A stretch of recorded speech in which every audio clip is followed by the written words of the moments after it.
अस्सलामुअलैकुम student, I hope you all are fine. आज हम अपना चैप्टर नंबर 11 स्टार्ट करने जा रहे हैं बायोलॉजी का। That's a holozoic nutrition. इसके बारे में हमें बिल्कुल डिटेल में पढ़ना है, लेकिन आज जो है इंट्रोडक्टरी लेक्चर रहेगा। आज इससे पहले मैंने जितने भी मतलब जो है चैप्टर थे तकरीबन चैप्टर 7 तक मैंने कवर करवा दिए हैं।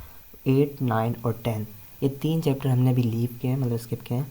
क्यों? क्योंकि ये आगे एग्ज़ाम के पॉइंट ऑफ व्यू से बहुत इंपॉर्टेंट है। लाइक हमारे पास चैप्टर 11 आ जाता है होलोजोइक न्यूट्रिशन, 12 आ जाता है ट्रांसपोर्ट, और इस तरह से मतलब जो है सर्कुलेशन का चैप्टर, और फिर जो है आगे इम्यूनिटी। ये थोड़ा सा इंपॉर्टेंट चैप्टर है गैसेस एक्सचेंज का। तो ये पहले हम 3-4 चैप्टर कवर करेंगे।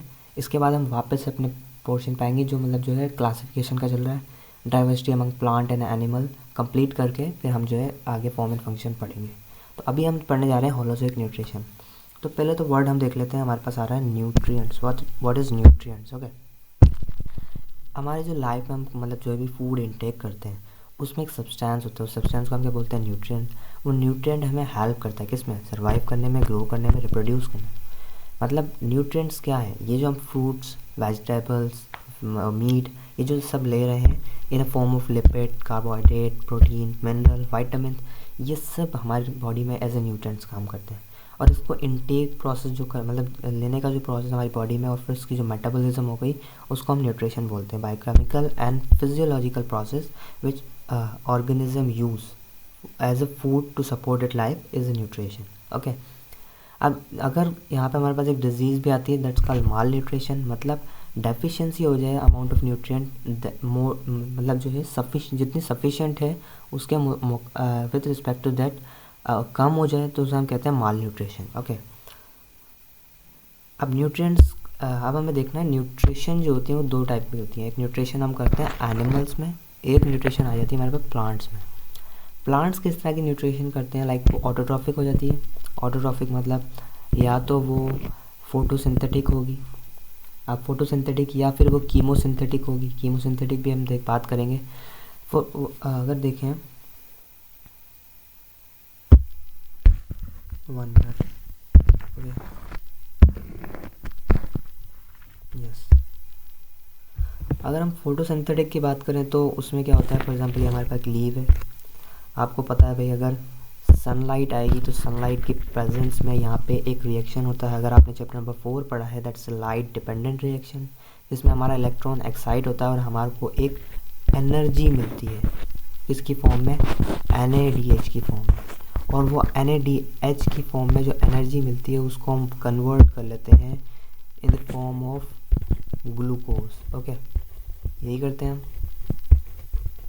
ये इसने क्या किया? अपना फूड बना लिया। मतलब सनलाइट से एनर्जी आई, और ये इलेक्ट्रॉन कहाँ से आया था? ये वाटर से आया था। ओके, तो ये क्या किया इसने? ऑटोट्रोफिक न्यूट्रिशन की। इसको रेस्पायर कर लेगा, मतलब अपना फूड खुद बना लिया। ओके, बट अगर वो कीमो ऑटोट्रोफ होता, मतलब एक तो फोटोसिंथेटिक हुई, एक कीमोसिंथेटिक हो गई, मतलब कोई केमिकल सब्सटेंस आ जाता। फॉर एग्जांपल ये दोबारा से हम एक और लीव बना लेते हैं। ओके, अब इस लीव पे हमारे पास कोई केमिकल सब्सटेंस आ जाता है।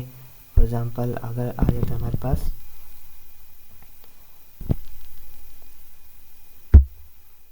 हम ले लेते हैं यहाँ पे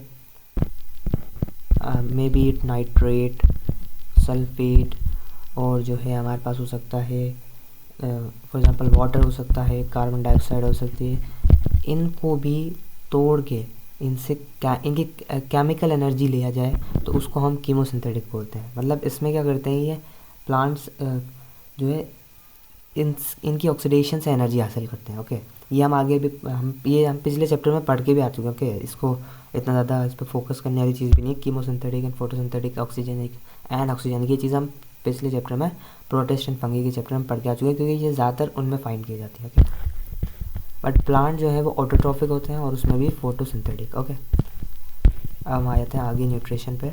आगे हमारे पास आ रहा है प्लांट हेटेरोट्रॉफिक भी होते हैं। यस, हेटेरोट्रॉफिक, आपने कुछ प्लांट्स होते हैं जो हेटेरोट्रॉफिक होते हैं, मतलब इंसेक्टिवोर्स और सेप्रोट्रॉफिक।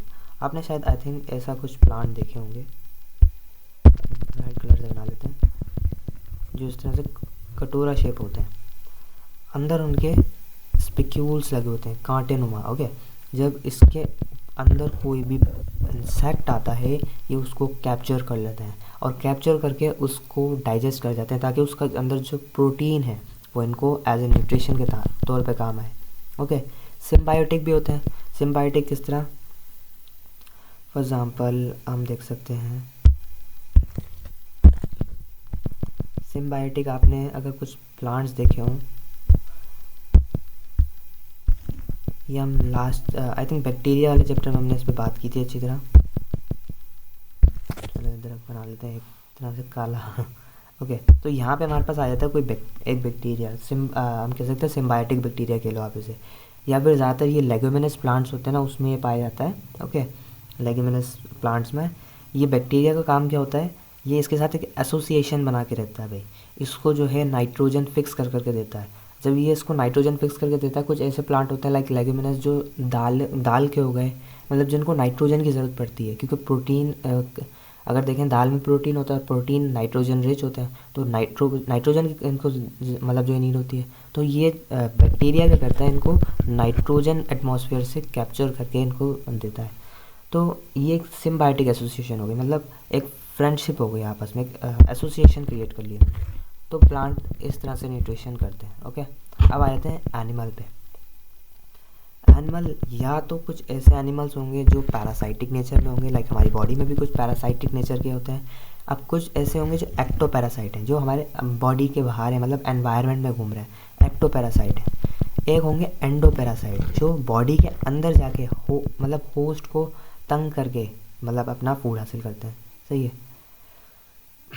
अब ये सेप्रोजोइक कह सकते हो, ये सेप्रोट्रॉफिक भी कह लो आप। सही है, तो सेप्रोट्रॉफिक यहाँ पे जो आती है वही मतलब सिंपल होगा, बस यहाँ पे एनिमल में आ जाएगा। ओके, होलोजोइक अभी हम जिसके बारे में बात करेंगे, होलोजोइक न्यूट्रिशन, जिसमें कंप्लीट एक सिस्टम की ज़रूरत पड़ती है न्यूट्रिशन के लिए, और जो है इसमें जो है मतलब वो डिफरेंट ऑर्गेनिज्म, मतलब इसमें हर्बीवोर्स, कार्निवोर्स वगैरह की बात भी आ जाती है। ओके, तो हम इसके बारे में आज मतलब जो है स्टडी करेंगे होलोजोइक न्यूट्रिशन के बारे में।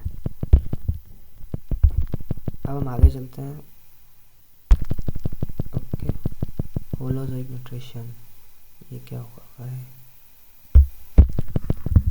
यस, पहले हम जो है होलोजोइक न्यूट्रिशन ह्यूमन देखेंगे। कुछ स्टेप्स हैं जो जिस तरह से हम डाइजेशन को पढ़ने वाले हैं, एक आइडिया मिल जाएगा आपको डाइजेशन के बारे में। ओके,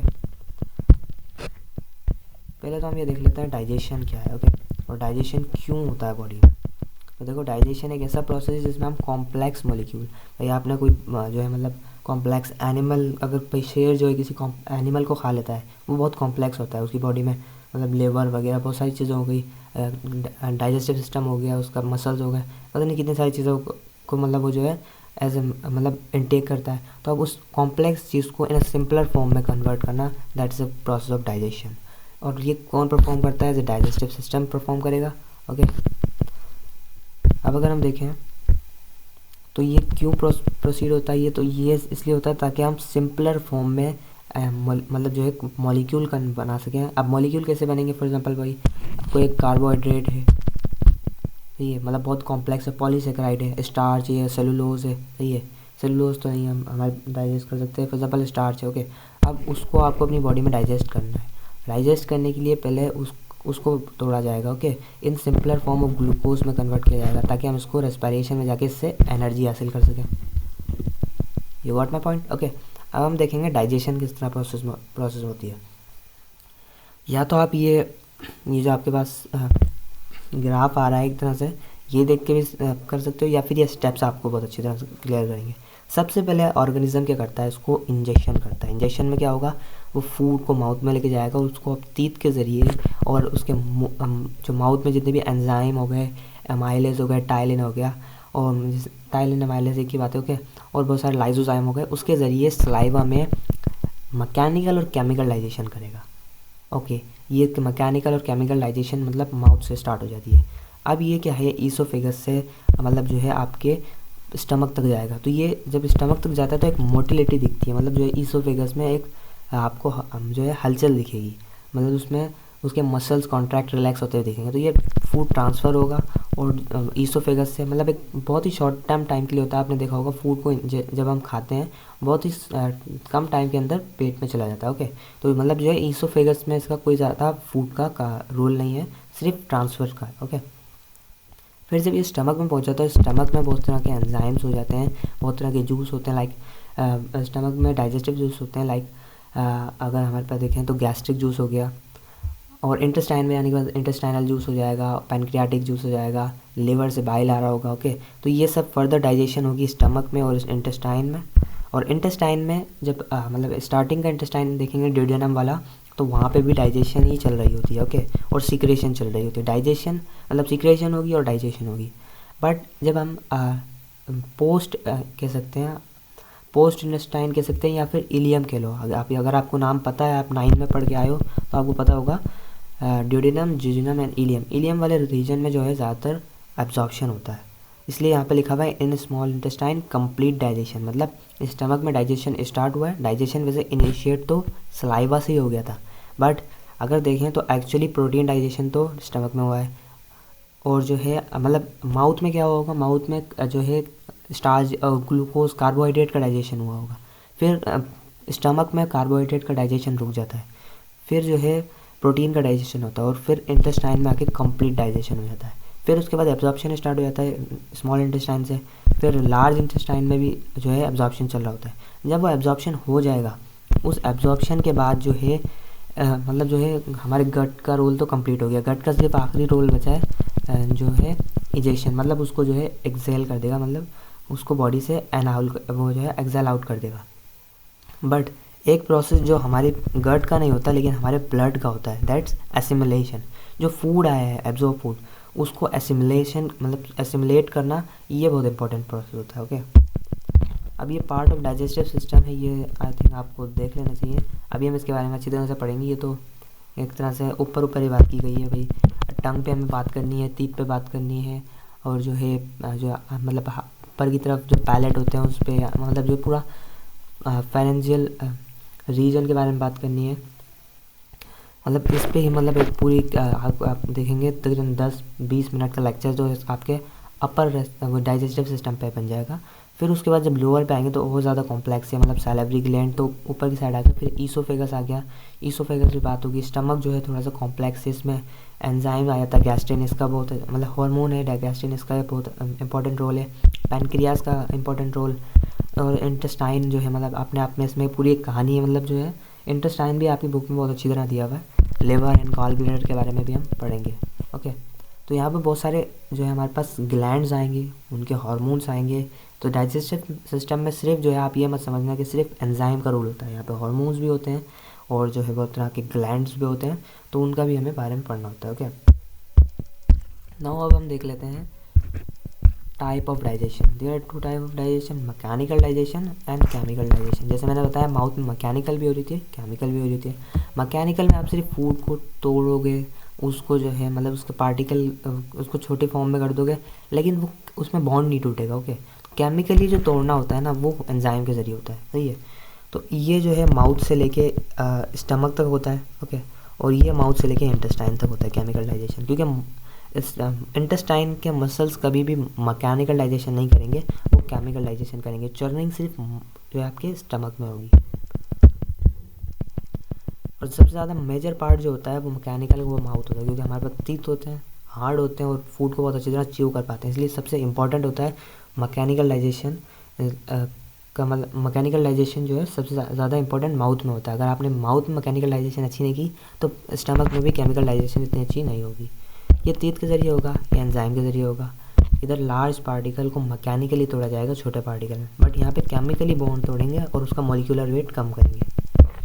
ओके, अब ये जो हम क्यों फूड को तोड़ते हैं, हम इसलिए तोड़ते हैं ताकि फूड छोटा हो जाए। फूड छोटा नहीं हो जाए बल्कि उसका सरफेस एरिया बढ़ जाए। देखो ये एक बड़ा मॉलिक्यूल है, इस पे एंजाइम कितने लगेंगे, एंजाइम बहुत ज़्यादा लगेंगे और रिएक्शन इतनी अच्छी तरह नहीं होगा। जो अंदर के पार्टिकल, अंदर के जो मतलब हिस्सा होगा वो इतना अच्छी तरह रिएक्ट नहीं कर पाएगा। अगर मैं इस फूड को बिल्कुल छोटे छोटे पार्टिकल में तोड़ देता हूँ तो एंजाइम इनसे अच्छी तरह रिएक्शन कर पाएंगे और इनको जो है डाइजेस्ट कर देंगे। ओके, तो इसलिए हम सरफेस एरिया इंक्रीज़ करने के लिए मैकेनिकल डाइजेशन करते हैं, और केमिकल डाइजेशन हम इसलिए करते हैं ताकि ये जो ग्लूकोज का मॉलिक्यूल मतलब जो है कार्बोहाइड्रेट है, इसको भी बहुत अच्छी तरह से तोड़ा जाए। सही है, मतलब अभी हमने आई थिंक अगर मैंने वही स्टार्च खाया है, स्टार्च को मैंने मैकेनिकली तोड़ा तो वो शायद थिंक माल्टोज इस तरह से कुछ में कन्वर्ट हो गया। फिर उसको और फर्दर तोड़ के ग्लूकोज में कन्वर्ट करना ताकि ईजिली एब्जॉर्प्शन हो जाए, क्योंकि एब्जॉर्प्शन के लिए तो और भी ज़्यादा छोटा करना पड़ता है ओके फूड को। तो एब्जॉर्प्शन हो जाए तो उसके लिए केमिकल डाइजेशन होता है। अगर मैकेनिकल डाइजेशन अच्छी हुई तो केमिकल डाइजेशन अच्छी होगी तो एब्जॉर्प्शन अच्छी होगी, तो आपकी बॉडी में न्यूट्रिशन अच्छी मतलब प्रोवाइड हो रही है। तो इसलिए मैकेनिकल डाइजेशन भी इम्पॉर्टेंट है ओके। नाउ आफ्टर दैट हम मूव ऑन कर रहे हैं हमारे type of digestive system. There two type of digestive system. देखो अभी हम जैसे एनिमल किंगडम पढ़ेंगे तो उसके बाद हमें इसके बारे में बहुत अच्छी तरह समझ में आएगा, क्योंकि हमारे जो बॉडी का हार्ट है, डाइजेस्टिव सिस्टम हो गया, ग्लैंड्स हो गए, ये सब इवॉल्व किए हैं। मतलब अर्ली जो कह रहे हैं मतलब जैसे जो प्रिमिटिव ऑर्गेनिज्म थे, जो लेस एडवांस ऑर्गेनिज्म थे जिनको हम नॉन कोऑर्डिनेट बोल देते हैं, उनमें इतना ज़्यादा एडवांस डाइजेस्टिव सिस्टम नहीं था। उसको हम सैक लाइफ डाइजेस्टिव सिस्टम कहते हैं, जिसमें सिर्फ एक सिंगल ओपनिंग होती है। अगर हमारी बॉडी का डाइजेस्टिव सिस्टम के बारे में बात करें तो उसकी दो ओपनिंग है भाई। एक एनस होता है, एक माउथ होता है। इनकी एक ही ओपनिंग है या माउथ है बस। यही इनका माउथ एनस है, यही इनका माउथ है ओके। मतलब यहीं से मतलब जो है इनहेल करते हैं, यहीं से एक्सक्रीट करते हैं, सेम ओपनिंग है। बट यहाँ पे दोनों की डिफरेंट अलग अलग ओपनिंग है ओके। जब डाइजेशन डन हो जाती है तो अलग से मतलब जो है एक्सेल आउट कर सकते हैं। ये हमारे को एग्जांपल यहाँ पे जो दी है वो गैस्ट्रोवैस्कुलर कैविटी की दी गई है ओके। गैस्ट्रोवैस्कुलर कैविटी हो गई, वाटर कैनालिकुलर सिस्टम हो गया, ये सब जो है सैक लाइक डाइजेस्टिव सिस्टम में आ जाते हैं। ट्यूब लाइक में कैसा आएगा, हमारा जो एलिमेंट्री कैनाल है वो ट्यूब लाइक है। क्यों? क्योंकि इसमें दो ओपनिंग्स हैं, सही है। तो इसको ये जो है थोड़ा एडवांस टाइप का माना जाता है जो ट्यूब लाइक है। ये सैक लाइक वाला जो है ये बिल्कुल प्रिमिटिव टाइप का माना जाता है, क्योंकि अभी हम जो पढ़ेंगे एनिमल किंगडम में प्लेटिहेल्मिन्थस, अगर आप अपनी मतलब जो बुक में जाके देखोगे तो आपको ये पूरा एक फाइलम दिखेगा, फाइलम प्लेटिहेल्मिन्थस। इनके पास यहाँ तक जो जितने भी ग्रुप आए ना, इनके पास जो है ना सैक लाइक डाइजेस्टिव सिस्टम है, कंप्लीट डाइजेस्टिव सिस्टम नहीं था। फिर उसके बाद आगे जो है इवॉल्व होना शुरू हुआ, और ह्यूमन में तो बिल्कुल इवॉल्व है, इवॉल्व हार्ट है 4 चैम्बर्ड, और इवॉल्व जो है डाइजेस्टिव सिस्टम है। सब कुछ हम जो है मतलब ह्यूमन बीइंग को एज एडवांस माना जाता है, इसलिए उनमें एडवांस चीज़ें हैं, डाइजेस्टिव ट्रैक और हार्ट वगैरह सब ओके। ना उसके बाद आते हैं two type of digestion. Mechanical और केमिकल के बारे में हम बात कर चुके हैं, इसको आप भले एक बार रीड कर लेना।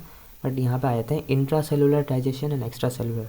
अभी हमारा जब चैप्टर स्टार्ट होगा ना तो हम इसमें सबसे पहले पढ़ेंगे इंट्रा सेलुलर डाइजेशन। मतलब अमीबा हो गया, पैरामीशियम हो गया,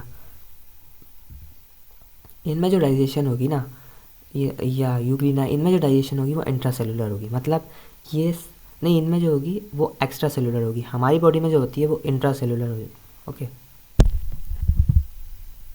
आई थिंक रॉन्ग बोल दिया ओके। इंट्रा सेलुलर उनमें होती है लाइक जैसे हमारे पास अमीबा हो गया, अमीबा एक सेल है तो वो अपने सेल के अंदर डाइजेशन करता है। बट हम इतने कॉम्प्लेक्स ऑर्गेनिज्म है कि हमारे जो सेल से बना हुआ एलिमेंट्री कैनाल है, तो उन सेल के अंदर से जो है क्या होता है सिक्रेशन आउट होती है। तो इसलिए हमारी बॉडी में एक्स्ट्रा सेलुलर होती है, अमीबा एंड यूग्लिना में इंट्रा सेलुलर होती है, क्योंकि वो सेल है तो वो सेल के अंदर ही डाइजेशन कर लेते हैं।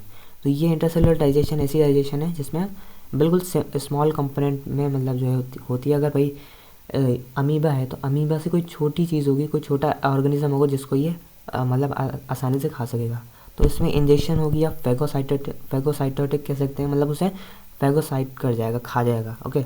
इसमें डाइजेस्टिव एंजाइम लाइसोजाइम लगेंगे, मतलब ये अंदर एक वैक्यूल बनाएगा इस तरह से, और उस वैक्यूल के अंदर अपना फूड डाइजेशन करेगा डाइजेस्टिव एंजाइम के जरिए। मतलब एक केमिकल डाइजेशन इधर होगी और उसके बाद जो इसको एक्सक्रीट आउट कर देगा ओके। तो यहाँ पे जो होगा वो न्यूट्रिएंट जो है वो डिफ्यूज़ होंगे साइटोप्लाज्म के ज़रिए, मतलब एक वैक्यूल यहाँ पे बनेगा ओके। और जो भी इनडाइजेस्टेबल मटेरियल होगा उसको एक्सक्रीट आउट कर देगा किस ज़रिए, एक्सोसाइटोसिस। एक्सोसाइटोसिस क्या है भाई, ये वैक्यूल इस मतलब जो है एक ऑर्गेनिज्म है, इस ऑर्गेनिज्म को इसने इंजेस्ट किया अंदर और इसके चारों तरफ एक वैक्यूल बना लिया। इसको अंदर जो लाया इसको कहेंगे एंडोसाइटोसिस ओके। अब यहाँ से इस वैक्यूल को बाहर निकालना, इस ऑर्गेनिज्म को बाहर निकालना यहाँ से, तो इसको बोलेंगे एक्सोसाइटोसिस, जिससे ऑर्गेनिज्म बाहर निकल गया। मतलब इसका ऑर्गेनिज्म का डेड मटेरियल ओके, जो डाइजेस्ट नहीं हुआ है, जो डाइजेस्ट हो गया उसको ये यूटिलाइज कर लेगा बॉडी में ओके। सिंपल मैकेनिज्म होता है डाइजेशन का, भी हम पढ़ेंगे ना तो आपको बिल्कुल सिंपल सा लगेगा, इसमें कोई याद करने की चीज़ नहीं है। वेजिकल्स इन्वॉल्व होंगे, वेजिकल जिसमें डाइजेस्टिव एंजाइम होंगे जो वैक्यूल को ला के देंगे, और अकर इन प्रोटोजोन्स मतलब जो प्रिमिटिव जोन्स आ जाते हैं। देखो मेटाजोन्स बोलते हैं एनिमल्स को। जो प्रोटोजोन्स हैं वो जो है प्रिमिटिव वो एनिमल्स हो गए, और यू मेटाजोन्स आ जाते हैं, वो जो है ट्रू एनिमल्स हैं जो अभी के टाइम पे लिविंग मतलब रह रहे हैं, और स्पेशली जो एडवांस हैं जैसे ह्यूमन। ओके, और ह्यूमन हो गया, और जो है बहुत सारे एनिमल्स आ जाते हैं इसमें। ओके, तो ये इंट्रासेलुलर होगी। अब एक्स्ट्रा सेलुलर के बारे में बात कर लेते हैं। तो ये जो है फॉर्म ऑफ डाइजेशन जो मतलब simpler smaller component outside of body digest होंगे। भाई हमारी बॉडी में जो है आउटसाइड डाइजेशन होती है, मतलब भाई अगर हम देखें हमारी बॉडी के सेल के अंदर डाइजेशन नहीं होती। यदि सेल के अंदर ग्लूकोज गया, उस ग्लूकोज को जो है मतलब कार्बोहाइड्रेट या कार्बोहाइड्रेट को तोड़ रहे नहीं, ग्लूकोज जाता है सिंपल फॉर्म में एब्जॉर्ब होके, कभी भी पूरा मॉलिक्यूल नहीं जाएगा। सही है, मतलब जो है मतलब पूरा कार्बोहाइड्रेट का मॉलिक्यूल चला गया कॉम्प्लेक्स नहीं, सिंपल फॉर्म में एब्जॉर्ब होगा। तो इधर कोई एक कैनाल होता है, एलिमेंट्री कैनाल, जो उस पूरे फूड को डाइजेस्ट करता है। इंजेक्शन होती है इसमें, एक प्रॉपर माउथ के ज़रिए ग्लैंड्स होंगे जो एंजाइम सीक्रेट करेंगे और उसको डाइजेस्ट करेंगे। ओके,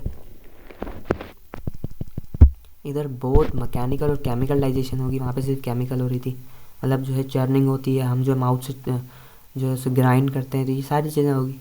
न्यूट्रिशन मतलब न्यूट्रिएंट्स होंगे एब्जॉर्ब होंगे ब्लड में थ्रू गट के ज़रिए, मतलब गट पे एक इस तरह से प्रोजेक्शंस लगे हुए होंगे एपिथेलियम के, उसके ज़रिए एब्जॉर्ब होगा फूड। ओके, और इंजेस्टेबल मटेरियल जो इनडाइजेस्टेबल मटेरियल जो डाइजेस्ट नहीं हुआ है उसको आयनस के थ्रू जो है एक्सक्रीट आउट कर देंगे। और कॉम्प्लेक्स मैकेनिज्म होगा, अभी हम जो पढ़ेंगे बहुत कॉम्प्लेक्स होगा। अभी आपने जो 9th में डाइजेस्टिव सिस्टम पढ़ा है ना, आई थिंक आपने कुछ भी नहीं पढ़ा है। अभी जो पढ़ोगे वो बहुत ज़्यादा मतलब जो है डेप्थ में होगा। और जो ऑर्गन्स और ग्लैंड्स इसमें इन्वॉल्व होंगे, मतलब एक इवॉल्व सिस्टम, मतलब कैसे एडवांस सिस्टम है। और अकर इन बैक्टीरिया, फंगी और animal with alimentary canal. Okay, bacteria fungi में तो यहाँ पे इसने नाम लिया है, लेकिन सबसे इंपॉर्टेंट होता है एनिमल्स में आ जाते हैं। एनिमल्स में जो है ज़्यादातर एडवांस ग्रुप हो जाते हैं, लाइक कॉर्डेट वगैरह, फिशेस हो गई और बर्ड्स हो गए। सही है, इनमें जो है ये हमें देखने को मिलेगा डाइजेस्टिव सिस्टम। ओके, तो आज के लिए हमने इतना ही रखा है, मतलब जो हमने एक इंट्रोडक्शन लिया है इस, ताकि आपको चैप्टर का एक अच्छा फ्लो समझ में आ जाए। इसके बाद हम जो है इसको कंप्लीट करेंगे बिल्कुल 1 शॉट में, और पूरा चैप्टर कंप्लीट करेंगे। और जो डाइजेस्टिव सिस्टम ये जो है ये इस चैप्टर का मतलब जो है मेन पार्ट है। ओके, ये आपको पता होना चाहिए। इस चैप्टर में सबसे इम्पोर्टेंट चीज़ ये है कि क्वेश्चन यहाँ से बनेगा डाइजेस्टिव सिस्टम से। ओके, तो आई होप आपको समझ में आया होगा। अल्लाह हाफ़िज़।